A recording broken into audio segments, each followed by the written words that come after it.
دیکھیں نا اللہ رسول کی ملاقات بھی ایک رات کی اور 90,000 باتیں. اور علامہ اسماعیل حقی فرماتے ہیں کہ رب کریم نے فرمایا محبوب 30,000 نہ ساری امت کو بتانا. حضور نے بتائیں آ کے 30,000. اس میں نماز بھی ہے، اتحیات بھی ہے، حضرت بلال حبشی کا مقام بھی ہے. نبی کریم نے یہ بھی فرمایا کہ میں نا معراج کی رات محل بھی دیکھ آیا ہوں، اس پر عمر بن خطاب کا نام بھی لکھا ہوا تھا.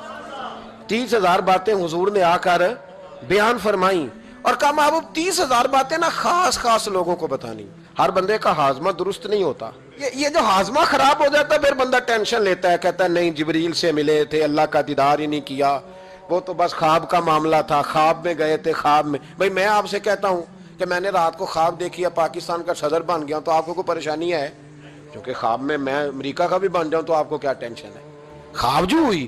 حضور اگر فرماتے میں خواب میں گیا ہوں تو کسی کافر کو کوئی پریشانی ہوتی تھی؟ کیوں کچی باتیں کرتے ہو؟ خواب والی بات ہی کوئی نہیں. اور کہاں قرآن پاک میں آیا کہ خواب میں سیر کرائی؟ سبحان الذی اسری بعبدہ، بندہ خاص کو سیر کرائی. کچھ پنجابی کے لوگ اتنی شاندار باتیں کرتے ہیں کہ مضمون سمیٹ دیتے ہیں. ایک درویش نے کہا تھا سی معراج ایک راز، کاسی معراج ایک راز محبتاں دا نہیں سی ہر ایک دی سمجھ وچ آਉਣ والا.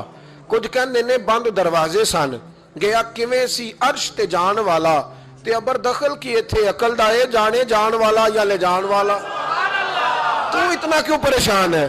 جانے جان والا یا اللہ کہتا ہے میں لے گیا، حضور کہتے ہیں میں گیا. یہ نیچے بیٹھ کے فیصلے کر رہا ہے نہیں جبریل سے ملے تھے. وہ تو بس یہ اللہ کی تو ملاقات ہی نہیں، وہ تو خواب میں گئے تھے. تجھے بڑی پریشانی ہے، تیری پریشانی کچھ سمجھ میں نہیں آتی. بلا وجہ یہ کچھ لبرل قسم کے لوگ ہر بات کو عقل کے ترازو میں تولتے ہیں. میرے رسول کریم علیہ الصلوۃ والسلام تشریف لے گئے.